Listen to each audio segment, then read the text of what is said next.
We are learning the Chatzar Yosef. We missed last week. People were sick. Of Shema to everybody, but now we have to continue learning Torah B'ezrat Hashem. We are in chapter 10 of this very deep and interesting chapter regarding the Gemara Masechet Gittin about Titus HaRasha, the person who destroyed the second Beit HaMikdash, the Roman general. We left off on page 117. We're talking about the Maharal's explanation of this Gemara. He has a long and deep commentary on this Gemara. Let's do what we usually do. Let's read the story quickly first, and then we'll jump straight into the Maharal's explanation of it. The actual story from the Gemara is on page 115.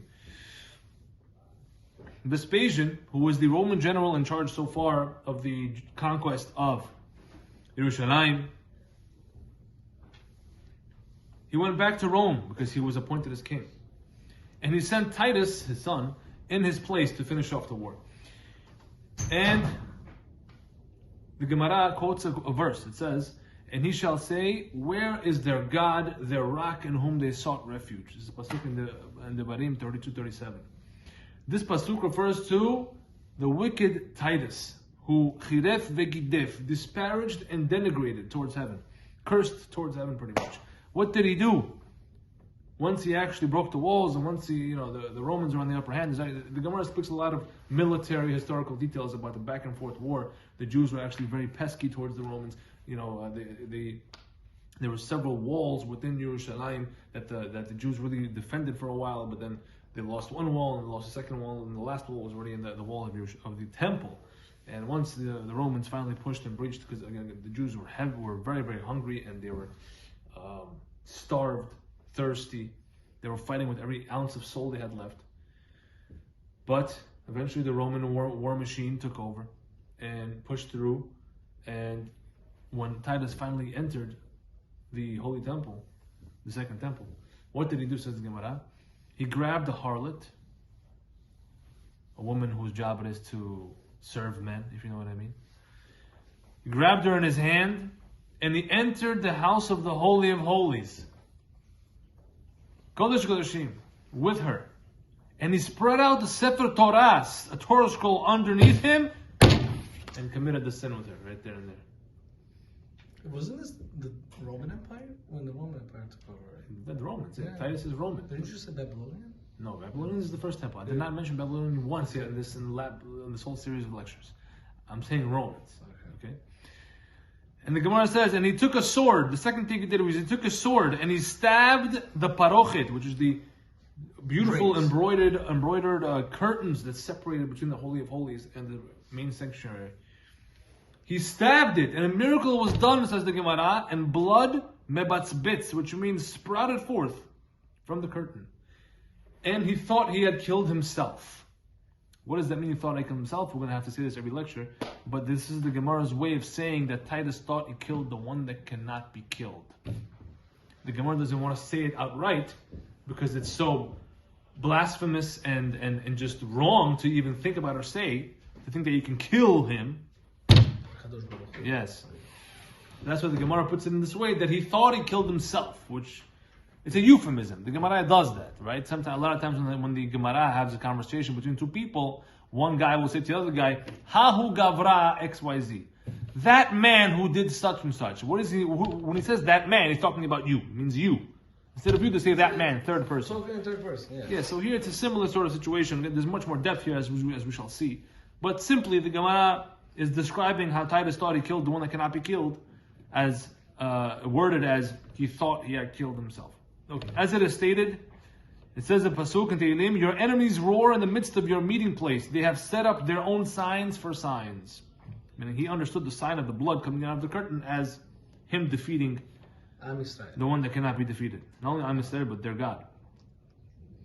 So the Gemara says further, Abba Hanan says that there's a Pasuk who says in Tehillim 89:9, it says, who is like you, solid one? God. Who is like you? Solid one. So he basically no one is like you. He basically believed in God. Of course, they all believe in God. So if they believe in God, no such thing as atheist. But I'm saying, do they understand the definition of divinity? that he's almighty, and No, there were pagans. They believed in many different gods, who each one controlled something else, and they were all man-made gods, and they're all pretty much very dramatized. You know what I mean? They made up a lot of mythology and drama, which they stole a lot of those ideas from the Greeks, who made that up. But the sources of it, the roots of it, as the Rambam famously says, it's rooted in holy roots and pure, true roots. There are, the divinity and godliness is real. There is a God, but they took it and they manifested it into something more convenient for them. That's what idol worship really is: convenience for the self.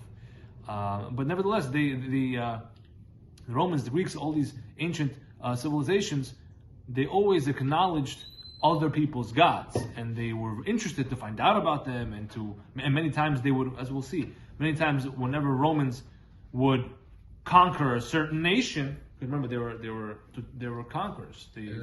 They spread throughout Europe, Northern Africa, then what we call the Middle East today.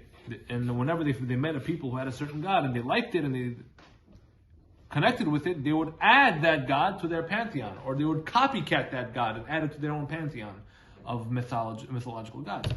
So they were very into this stuff. Nevertheless, the pasuk says, Abba Hanan says, "Who is like you, solid one God?" This means, who is solid and hard as you, Hashem? Which means that you, Hashem, you hear the abuse and denigration of that wicked one, referring to Titus, and you remain silent. Meaning, if I were you, I would have zapped him right now, right in that spot. But God, you're solid. You don't do it. You have patience. The Yeshiva of Rabbi Ishmael taught something similar about a different pasuk. In the famous pasuk, Mi chamocha ba'alim Adonai, who is like you amongst the gods, Hashem? It can be read as, who is like you ba'ilmim. Instead of Mi chamocha ba'elim, who is like you amongst the gods, you can add a mem in there, make a drasha. Mi chamocha ba'ilmim, who is like you amongst the mute ones. Who is quiet like you, God? Who is tolerant like you, God? That you can watch Titus do this terrible thing. But the reason that God could not zap him is because then that takes away free will. Okay, Baruch Hashem, you're you know the answer. But there's more, there's depth. You're right, you're not wrong. There's more. Now we're learning the Maharal on page 117. He has a lot to say on this Gemara. What does he say? He says the following: Titus was undoubtedly completely wicked, Rasha. Unlike what Josephus wrote in his historical account, that he had mercy and did not want the temple to be burnt down. So I don't know if you know, there was a famous historical book called Josephus. Josephus was a Jew. He was a Jewish man, okay, who went rogue. He got Jesus? No, Josephus. Oh, I thought maybe it's like from Jesus. No. He was a Jewish man. I actually have a note over here. Because it's a book. Josephus is a book. He's a historian. Yes. He wrote a book. His name is Josephus, and he wrote the writings of Josephus. Okay. Probably born Joseph, and Josephus. Right, because he became a Roman deputy, so to speak. So he worked for Vespasian and Titus after he was captured. Here, look at number 10. Note number 10, we explained it over here. Josephus Flavius. That was the name they gave him. Flavius. The surname. He was a Jewish historian who defected to the Romans after being defeated at the fortress at Yatveta in northern Judea, right? So the Romans came along from the north of Israel, because that's the Romans are situated there along the land, through the north, and they came down to Jerusalem southward.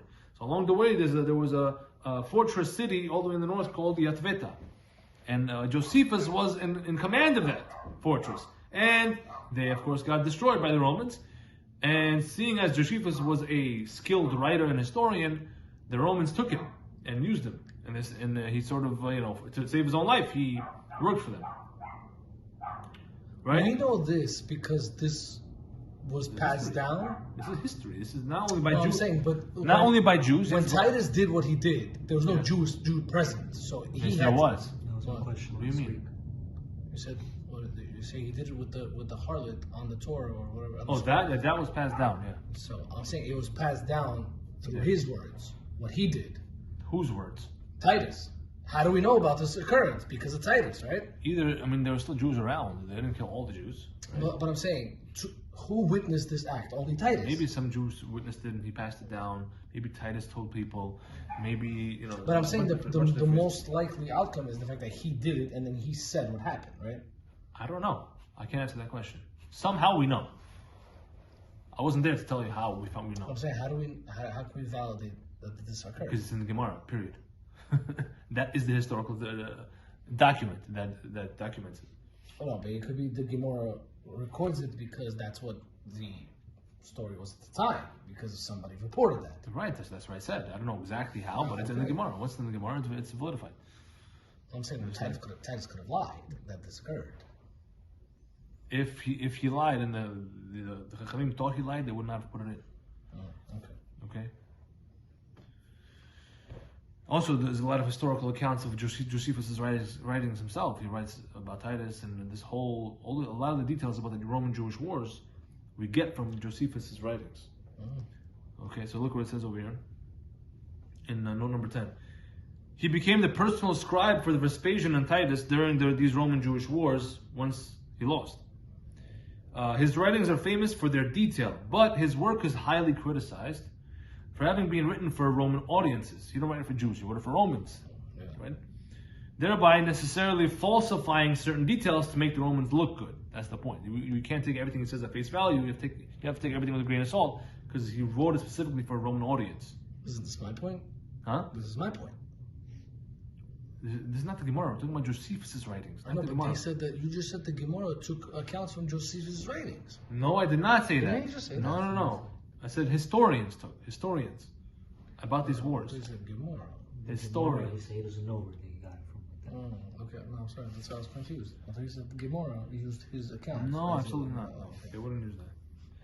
One example of a questionable detail that he writes, right, that happened, is that Titus was compassionate and did not want to burn down the temple at first. He was amazed by the structure and he respected the gods. Fake news media. Fake news, there you go, propaganda. He writes that some of the Roman soldiers began burning it down in the whole, down the temple with their torches without receiving a direct order from Titus to do so, and then that's it just burned. That's what he writes. He writes, one of the soldiers started burning it in the whole hoopla of what was happening, and that's how it burned. But the Maharal, as we just read, sternly disagrees with that. He says, no, Titus was a Rasha, he wanted to burn it down, and he burned it down. Okay? And what does Julius Caesar have anything to do with this? He's calling out the fake news, pretty much, Maharal says.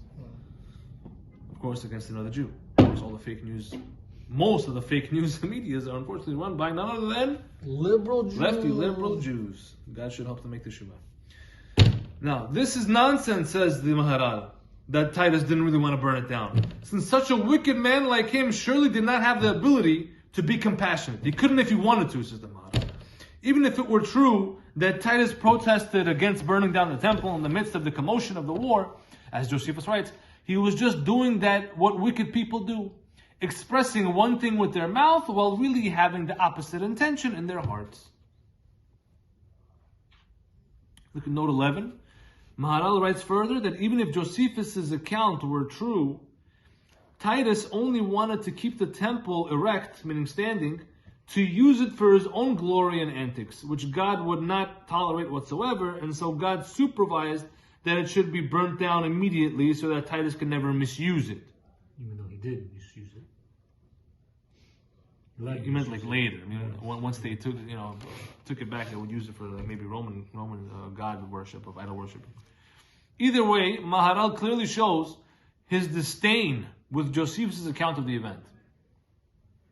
Back on top. Moreover, says the Maharal, furthermore, the first general the Roman Caesar sent to take Judea down was Nero, which we learned about in chapter 7. He was the descendant of Rabbi Meir. Remember, he converted. Right, when he shot for the stars. So Nero, who did not have it within him to finish the job, and so he did the exact opposite of what the Caesar commanded him to do, he converted to Judaism. Who? Nero we're talking about, right? Back in chapter 7. He couldn't destroy the temple, he converted instead. They took one of ours, we took one of theirs. Which one of ours did they take? Oh, Josephus? Yeah. So, this is the natural order, said the Maharal. Since when one is forced to do something he's not ready to do, he will often rebel and do the exact opposite. That's what Nero did. Titus, on the other hand, was more than ready to carry out the mission of destroying Judea and did not falter for a second. His destructiveness could not be more evident. Now, says the Maharal, why does the Gemara not tell such stories about what happened to Nebuchadnezzar, who was the Babylonian king who destroyed the first temple, as it does about Titus, who destroyed the second temple. Wasn't the first temple greater in holiness in comparison to the second? That's his question. He's saying, as we'll see, this whole chapter is a big chapter, chapter 10, has 6 subsections, all talking about sub-stories about Titus and what happened to him. The Maharal's question is, why do the writers of the Gemara or Chachamim feel it necessary to teach me so much about Titus, and they didn't tell me so much about Nebuchadnezzar, who was the destroyer of the first temple, the Babylonian king? Is there a lot on Nebuchadnezzar? There is, but not as much, not nearly as much as there is about Titus. And not in the Gemara, at least. Nebuchadnezzar, there are some stuff in other places. There's a lot of midrashim also about him, but his question is about the Gemara specifically. So it's not in the Gemara. Also, Nebuchadnezzar is in the Tanakh. The stories about him in the Tanakh, in the Sefer Daniel, in the book of Daniel. You should read it. He didn't Stuff like that. misuse the temple. Who? Nebuchadnezzar. No, he just destroyed it. He sent Nebuchadnezzar. It's chapter 16. We'll see. It talks about it. It was just destroyed. So, the Greeks misused it in the story of Hanukkah. No, that's why there isn't much on him, because he didn't misuse it. So let's see the Maharal's answer. He says over here, rather the difference between Nebuchadnezzar and Titus is that Nebuchadnezzar only destroyed the temple, the first Bet HaMikdash, because the Jews rebelled against him directly. Against Nebuchadnezzar directly. As it says in the book of Melachim 2, chapter 24, and also Devrei Yamim, Chronicles 2, chapter 36. So over there we have proof that the Jews rebelled against him directly, and that's why he destroyed the temple. But with Titus, however, the Caesar that the Jews rebelled against had long passed by the time Titus came around, because it was a very long conflict with the Romans. Well, by the time Titus came around to conquer Judea. Thus, when Daniel the prophet was in the time of Nebuchadnezzar, the Babylonians, he was a worker for him. He was very similar to Yosef HaTzadik. They had a lot of similar characteristics, and he was one of the main workers, him along with 3 other main Jews. So when Daniel the prophet had his famous vision about the 4 kingdoms that caused the exiles of the Jews throughout the centuries, which is Babylonia, Persia, Greece, and Rome, with regards to Nebuchadnezzar and Babylonia, he saw that you are the head of gold, which means, if you look in the book of Daniel, chapter 2, it talks about it there, but there was a vision. It was really it was Nebuchadnezzar's dream. He had a dream that Daniel was explaining. In his dream, he saw a certain human form, almost like an armor. And over there, the armor was made of 4 different types of materials. 3 metals and 1 clay, I think it was. I have to double check. And from head down to the toe, the materials changed. And the head was made out of gold. All 4 of those materials correspond to one of the 4 major exiles that the Jews suffered through. And Daniel went ahead, and when he interpreted the dream of Nebuchadnezzar, he told him that you, the Babylonians, you were the first major exile of the Jews that the Jews faced after Egypt. You are the head of gold. Right? So those 4, what are the 4 countries that exiled them? Babylonia, Persia, Greece, and Rome. Right? Babylonia is Babylonia, so what we're talking about. Persia is the story of Purim. Greece is the story of Hanukkah. And Rome is the story that we're reading now, that we're learning in the Gemara now, that still applies to this day. Okay? Those are the 4 major world powers that exile the Jewish people. So again, Daniel told Nebuchadnezzar, Babylonia, you are the head of gold in your vision. Nebuchadnezzar thought of himself as important, like gold. Next page. And only pursued the Jews for the sake of his own honor, against which they rebelled directly.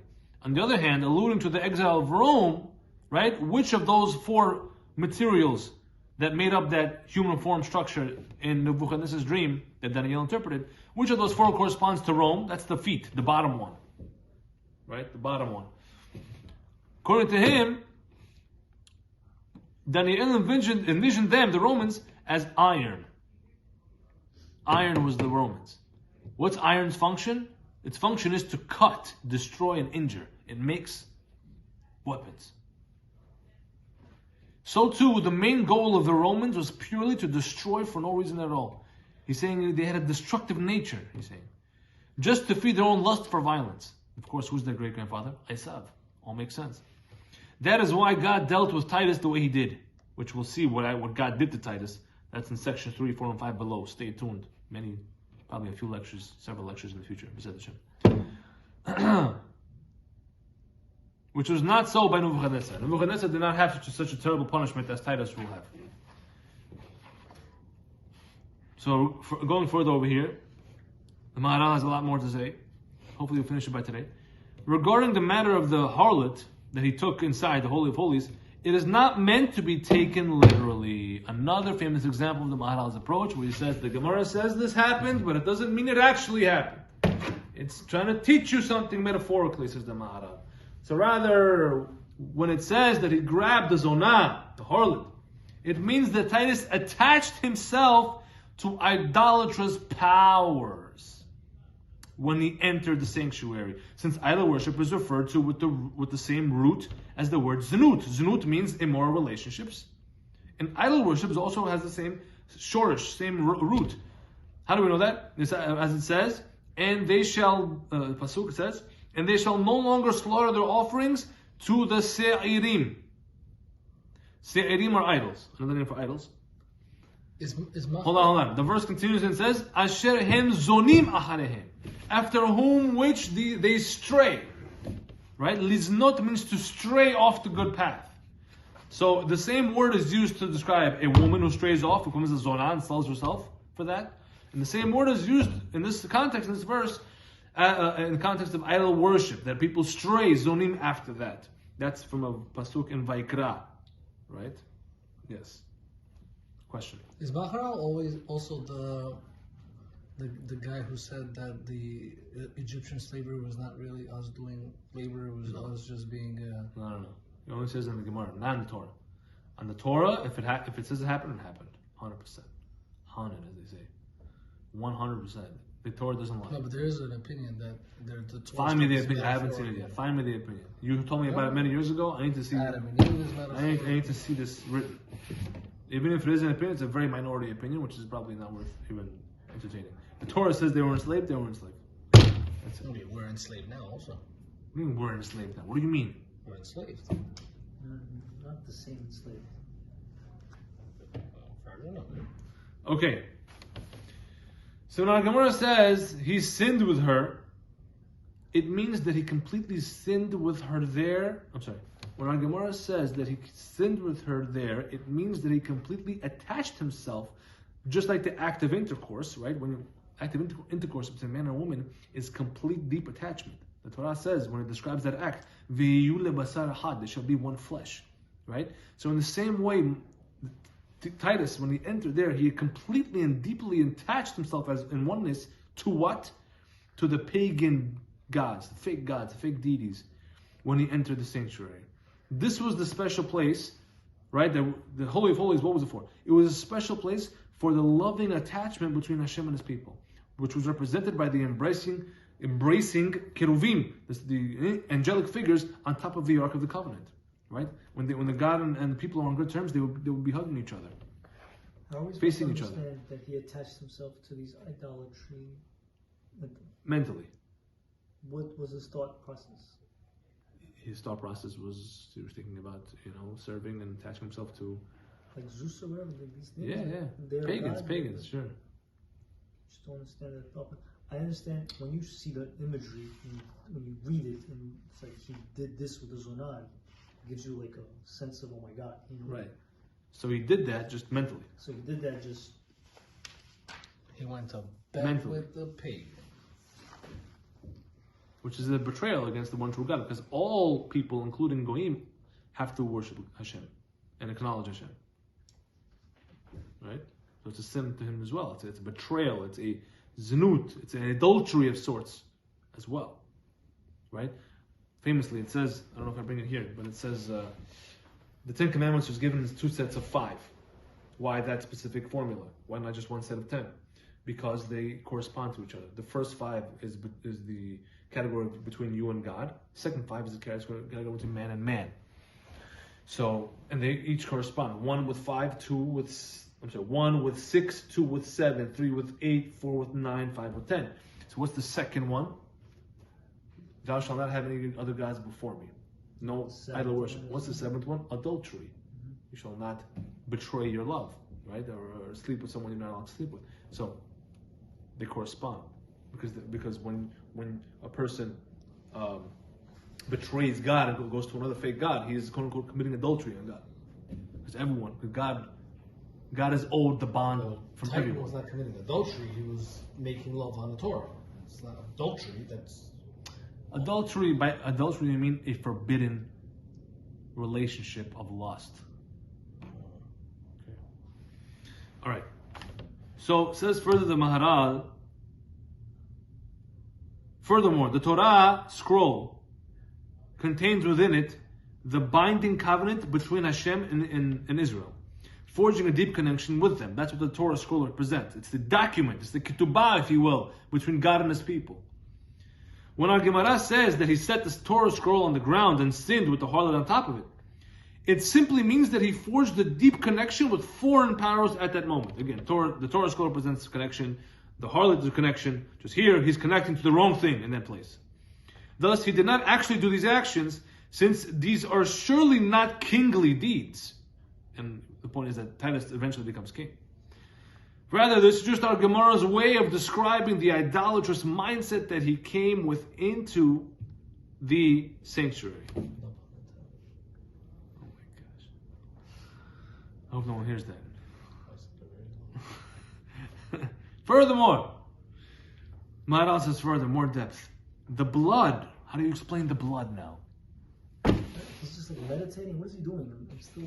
You're trying to understand it. Okay.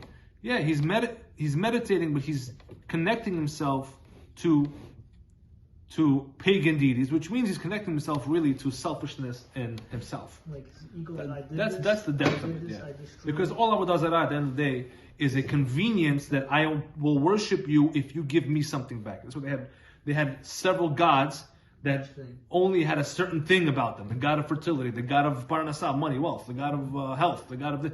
Why? Because right now I want health, so I'm going to do whatever it takes, sacrifice whatever, jump 1,000 times for this god of health, and he'll give me health. That's all I care. I don't care about connecting to the God. I don't care about understanding the universe creation. I don't care about bettering myself. I'm going to give you what you want. You give me what I want. It's a business deal. That's it. Business transaction.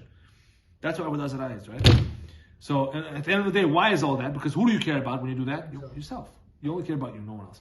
That's what the depth of idol worshipping is. And basically you could say that's what Titus was doing here. That's what the Maharal is trying to say. He walked in there and he thought about himself. He didn't think about giving up himself to the one who is the source of all, which was what you're supposed to do in that place in the Holy of Holies. That is what the Kohen Gadol did every year if he was a tzaddik.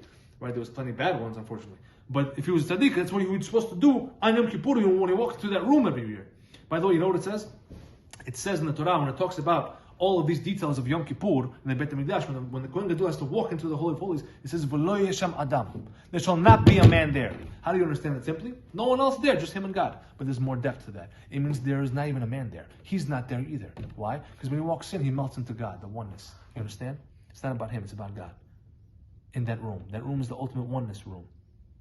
So there's no man in there. So the Torah says, Lo yesham adam. No man shall be there.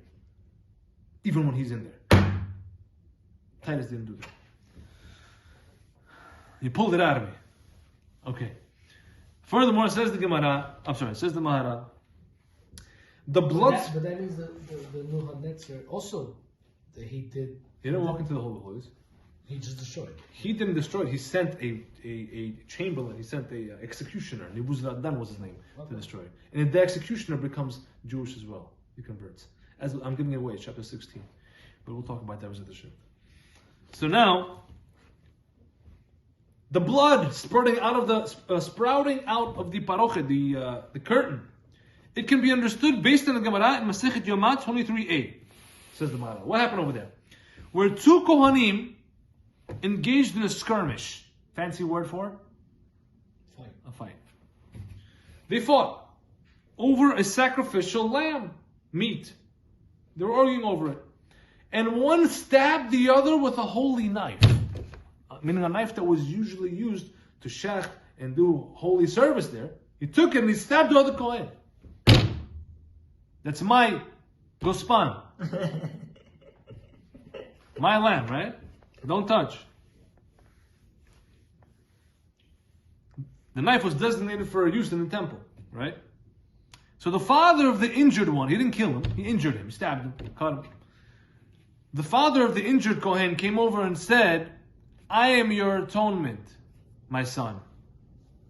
I'm sorry, my son is still injured. So what happened was that he cut him almost fatally, meaning he's about to die. Poor guy. That got cut, he's about to die. The father comes over and he says, I am your atonement. I am your atonement. My son is still jerking, so the knife did not yet contract tum'ah, ritual impurity, which means when a person kills somebody, a dead body becomes tameh, becomes ritually impure, the highest level of tum'ah. That's only if he's actually dead. But if a person stabs him and the person didn't die yet, that means the knife didn't become tameh yet. Because the knife was not in contact with that person just yet. But if he stabbed him, took out the knife, and he died 2 hours later, the knife is not tameh. The person becomes tameh, the sure. knife is still used for something that's not. Doesn't matter. The knife. How does tum'ah spread? Tum'ah spreads by touch. By one of many ways. One of the ways is by. Okay, so we're only concerned about tum'ah, not that what it was used for. Right. Okay. So right now we're talking about it became tameh. So look at number 17. Since he was not dead yet, the knife never contracted ritual impurity, tum'ah, since it did not come in contact with a dead body just yet. So, that's insane. Think about it for a second. The father of the Kohen, his son just got stabbed. What is he worried about? The knife. The knife is not tameh. Who cares about the knife right now? Well, generally, when we use a knife Yeah. to cut an animal, to shecht an animal, Yeah. the animal dies. It doesn't It mean doesn't die right away. It bleeds out. It bleeds out. It doesn't die right away. Could there be a case where it dies right away? No. No, not from shkita. It has to bleed out. No, it has to bleed out. It takes a while. If the animal's already dead, that's a nevelah. That is tameh, and then then it touches, a holy vessel, or it touches a person, then the tumah transfers. But it has to be dead already. Meaning the soul has to be out. The lifeblood, which is in the blood, the soul in the blood needs to become fully out. So the story over there continues. The Gemara there concludes that the purity of the holy vessels was of more concern to the Kohanim of that era than spilling of innocent blood. The father is more worried about the knife than his son. Thus, just as it is a significant loss when the soul is lost in death via the spilling of blood, it is a significant loss also when a holy item loses its holiness. Well, yeah, we put that much emphasis on items. Yeah, of course. Especially holy items. Look at note number 18. The Maharal does not mean to rule that one should be more concerned with the purity of holy vessels over human life. It's not his point. He only brings this incident as a support to show the severity of a holy vessel being profaned. Meaning when something holy becomes not holy anymore, there is a certain quote-unquote loss of life, loss of spiritual energy that is really worth mourning. Even if it's easily replaceable, even if you have like 100 of them, whatever. Everything always breaks easier than it's built up. It's a rule of life.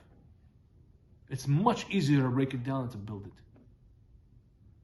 Everything is like that. Right? That's why people get that's why kids, my kids, they're both using blocks to build something. This one built a tower this tall. This one built a tower this tall. This one is jealous. He hits the tower, knocks it down. The kid is crying for an hour. Why? Because all the hard work he just put into it, lost in a second. Even the kid understands this. Hashem didn't make the tower to be there. Yes. Last paragraph, and we're done for today. More deeply, this miracle of the bleeding of the curtain, it happened specific to the parochet rather than any other of the holy vessels in the temple, because the parochet's function was to separate between the sanctuary, which is the main room, and the holy of holies, which is the holiest part of the whole structure. And with the death of this separator, that which it separated the holiness of the sanctuary and the Holy of Holies became completely nullified. Which means by the fact that this curtain is lost its function, that means the holiness is gone. Its whole function was to separate holiness from more holiness. There's no more holiness here. And that's what really drove the point home in their hearts, you understand? Titus thought that Hashem's power was limited to the physical. And with the bleeding of the parochet, he thought that he had killed himself, so to speak, which means he thought he had killed the one that cannot be killed. Look at note number 19 quickly, and we'll call it a day. The concept is that anything of importance has a border or separator which distinguishes and separates it from lowlier things. When something is special, it's separated. That's what Kedusha means.